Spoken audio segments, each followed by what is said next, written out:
let me explain something to you, mother. You on probation, right?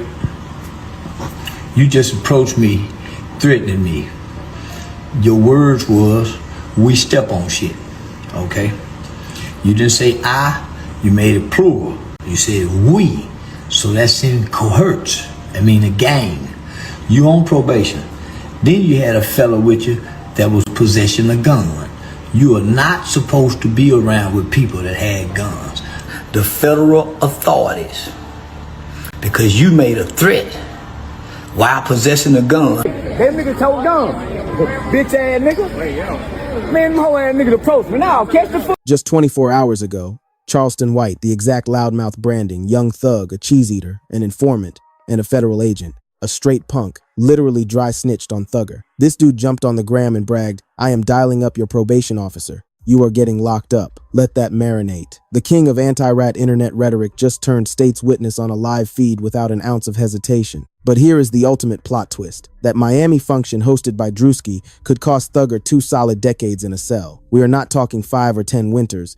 We mean 20 whole years, all over some clown he'd likely never wanted, breathing his oxygen anyway. This entire fiasco stands as the sickest, most hypocritical paradox the rap game has witnessed in a minute, and the streets need this full breakdown. Let us unpack this madness. To truly grasp the stakes, we gotta rewind the tapes to Halloween, 2024, October 31st. While everyone else was bagging candy, Jeffery Williams, young thug, touched down from a Georgia lockup. He had battled 2.5 years inside the most tangled state racketeering sweep America ever witnessed, the infamous YSL saga, Georgia's most exhausting legal marathon. The Alphabet Boys swept the entire roster, 28 heavy indictments, dropping bodies, pushing weight, pulling triggers, and moving as an enterprise, the complete heavy package.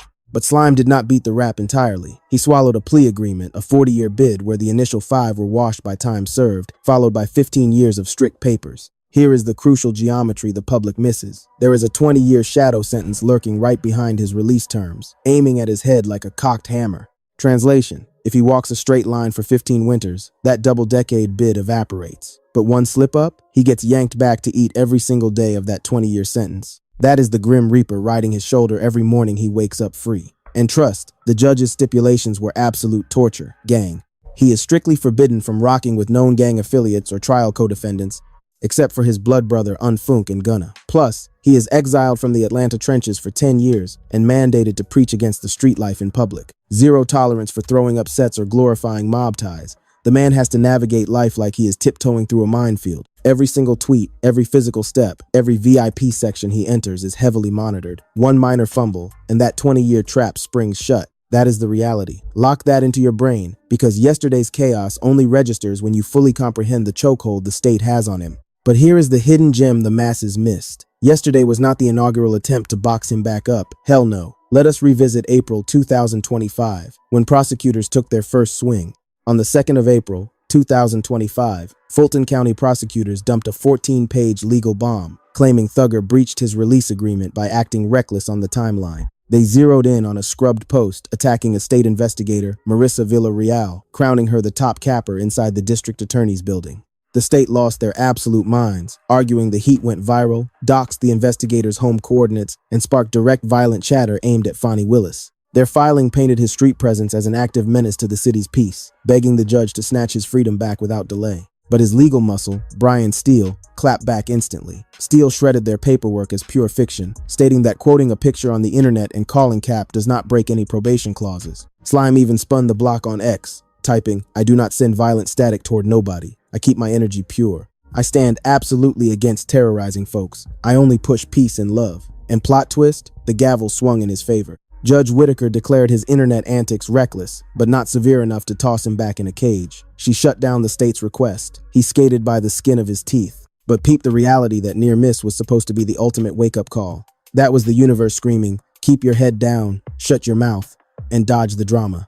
The volume on his life is turned up to max. Any minor friction, any petty squabble, any venue he steps inside holds monumental consequences, simply because he is miles away from being an average citizen today. He is a walking target with 20 years creeping right behind his shadow. Meanwhile, the concrete jungle gives zero damn about his state-mandated rules. Somebody is always hunting for clout, and that crash dummy ended up being Charleston White. For those entirely out the loop on Charleston White, let me paint the whole mural. family, because grasping the pure toxicity of yesterday's altercation is impossible unless you fully digest this man's twisted origin story and his reckless behavior. Born May 17th, 1977, straight out of the Fort Worth, Texas trenches, his timeline is anything but basic. Barely 14 winters old, he caught a body during a stick-up gone entirely sideways, landing him a murder jacket and a heavy stretch inside the youth facilities. He did his bid, touched down, and seemingly attempted a legitimate pivot. The man even hit the books, studying criminal justice at Texas Wesleyan University. He helped launch a street outreach program, tagged helping young people excel, better recognized as hype.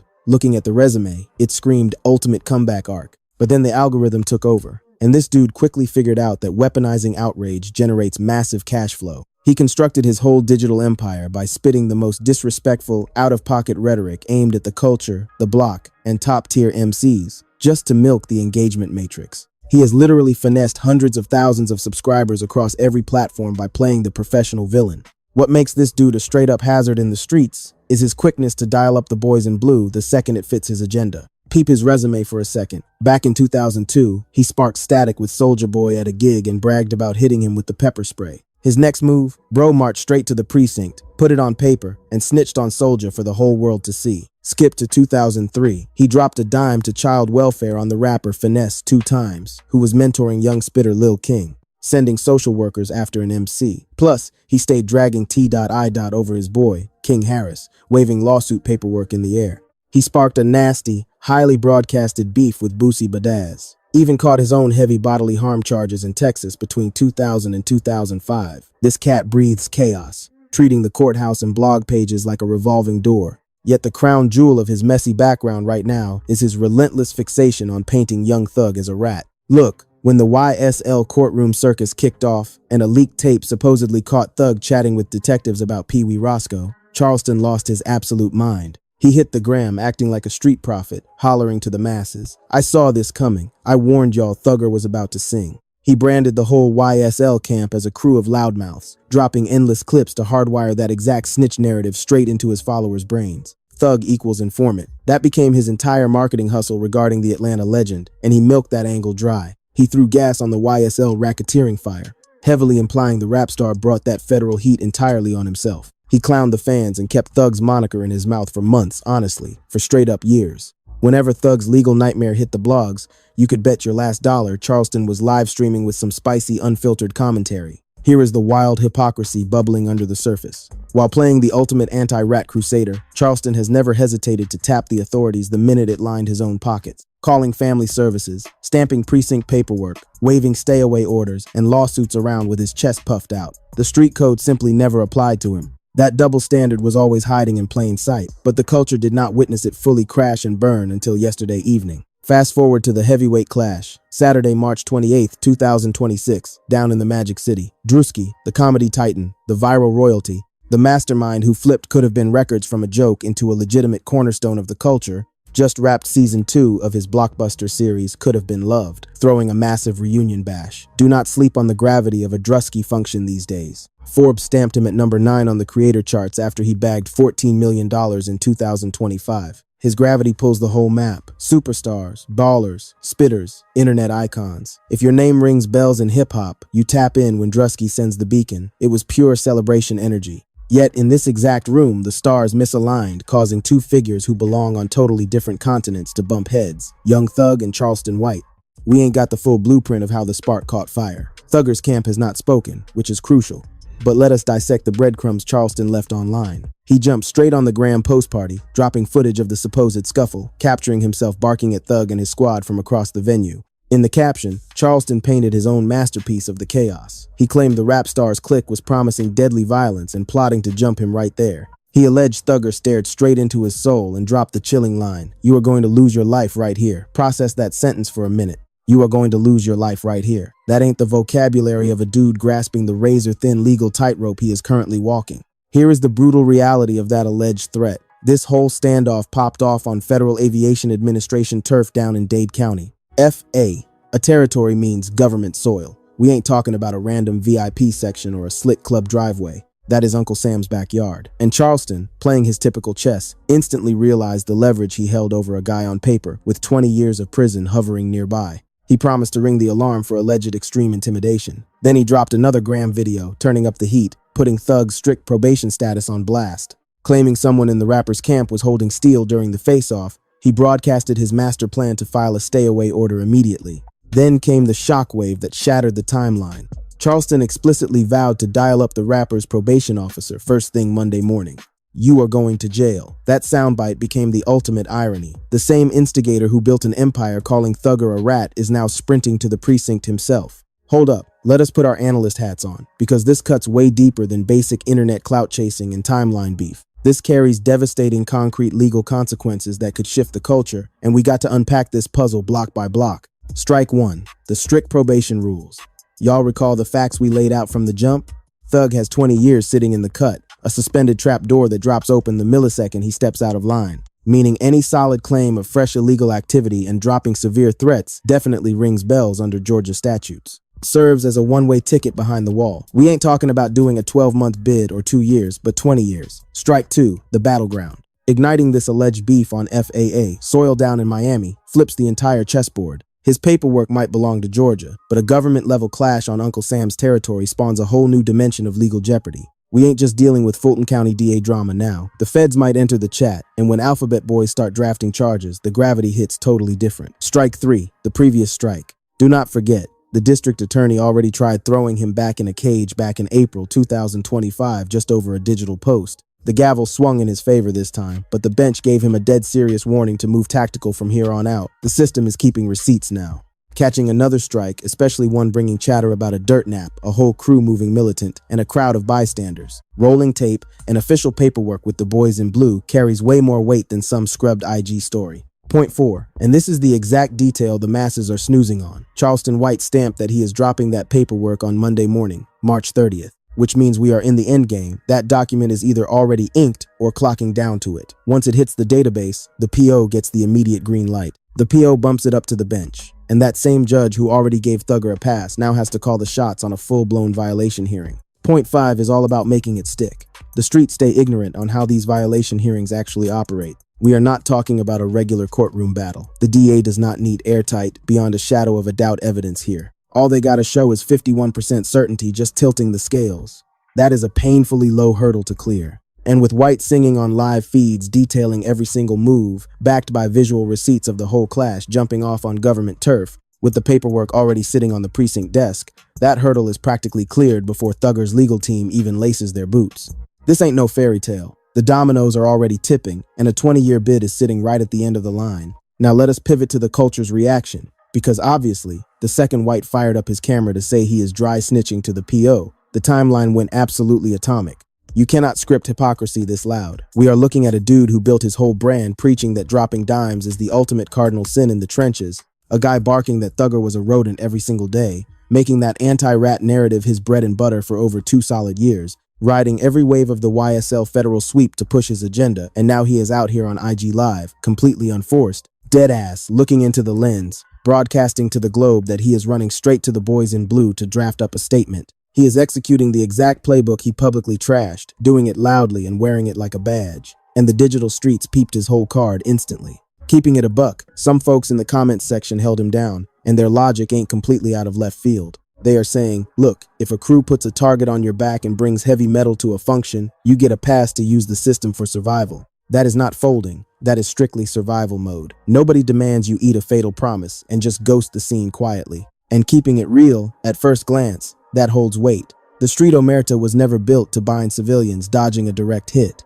But here's where that defense crumbles to dust, and the plot gets incredibly muddy. White was not just out here crying wolf for a safety net. He took it way past the line. He intentionally, maliciously, and joyfully weaponized the man's paper trail, screaming, "You are getting locked up." He was not broadcasting his terror. He was popping champagne over the leverage he suddenly holds over Thugger's entire livelihood. He loaded the justice system like a hollow point, not for a shield, but as a dagger aimed straight at another black man's existence, pulling the trigger on a 20-year cage sentence. That is a hyper-targeted, cold-blooded chess move. And when you have cash checks playing the culture's ultimate anti-rat prophet while pulling a stunt exactly like this, that is not survival. That is a calculated power trip. And the streets absolutely see right through the smoke. Peep the deeper frequency here, the crazy leverage gap in this dynamic. White skates away from this clash untouchable, regardless of the fallout. He has no PO breathing down his neck. He has no ghost sentence waiting to materialize. He does not have travel restrictions acting like a digital leash. He can crash any party, spit whatever venom, poke any bear he chooses, and the absolute worst case scenario is catching a lightweight lawsuit. But Thugger? Every room he steps into is a live minefield. Every clout chaser, every bitter rival, every unknown trying to level up, they all got the blueprint now. They see the cheat code, breach his perimeter, spark a reaction, catch it on camera, drop the paperwork, and watch a 20-year bid materialize. White unlocked that glitch last night, and he exploited the hell out of it. Look, fam, we gotta pull the lens back, because this beef is way bigger than just two names trending.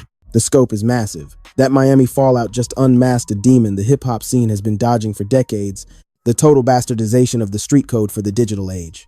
Omerta was never blueprinted for this circus. It was not engineered to shield dudes catching fatal promises at a comedy gig standing on government concrete. It was never meant to be a bulletproof vest for rich icons moving reckless. The roots and the roots are everything in this debate. We're planted to keep the trenches safe from a system that historically hunted us down, threw away the key, and left the block defenseless. That is the genesis of the code. That was its soul. And back then, it was gospel. But what goes down when you strip that law from its soil? What happens when the code morphs into a brand package, a viral algorithm, a hustle for web personalities to farm clicks by tagging MCs as informants and surfing the engagement wave? It warps into a switchblade, a prop these actors grip or drop whenever the timing fits their agenda. This dude has been swinging that street law like a sledgehammer at Thugger's dome for years on end. Right now, the wildest threat to Thugger's whole existence is Charleston White snitching to the boys in blue. The exact same street law they claimed he broke might actually be the torpedo that sinks his ship. That's a brutal twist of fate, plain and simple. Yet, we gotta keep it a buck about the reckless moves being played on this chessboard. Ain't nobody pushed Thug into sparking beef in public. Nobody made him supposedly say, "You're catching a permanent fade right here on federal turf." If that talk actually went down and we're still waiting on his camp to speak, that's a wildly reckless fumble for a dude dodging a 20-year ghost. You gotta play chess, not checkers. Rolling deep into a packed spot with a dude who's been trolling you forever and letting it get hot? Nah, not when the chips are stacked this high. Especially after the gavel already gave you a pass.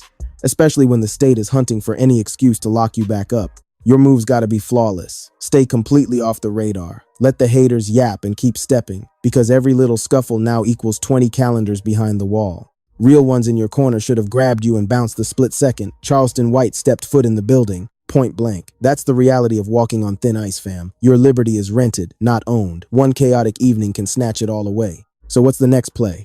As we speak on Sunday, March 29th, 2026, Charleston claims he's filing paperwork bright and early Monday. Thugger hasn't dropped a single word about this mess yet. His defense squad, captained by Brian Steele, who already hit the trenches and beat the first probation trap, better sprint to the front line right now. Cause unlike that internet chatter drama, this trap is deep. We're talking bystanders, camera footage, a pinned spot, a direct soundbite, official badges involved, and a crew supposedly packing iron on Federal Aviation grounds down in Miami. The magistrate who tossed him a lifeline last April preached caution. That scolding is stamped in the permanent files right now. If they drag him back to the stands, and odds are high, it's a totally different war zone. The ops hold heavy ammo. The federal turf turns the heat all the way up. That old courtroom lecture makes his track record look crazy bad. 20 calendars. Squad. 20 calendars is the massive price tag hanging here. Not off the YSL racketeering web. Not from any 2022 dirt. Just from some whispered beef at a Joker's Bash on a March 2026 weekend. The rap game is a jungle, and this movie ain't reached the credits yet. Hit that subscribe button, cause the second Thugs camp claps back and we're dissecting the whole playbook. Hit the comment section as soon as possible. Y'all think Charleston played it foul by running to the cops? Or did Thug's inner circle completely fail by letting the temperature rise this high? Spit your truth in the replies below. And like always, catch you on the flip side.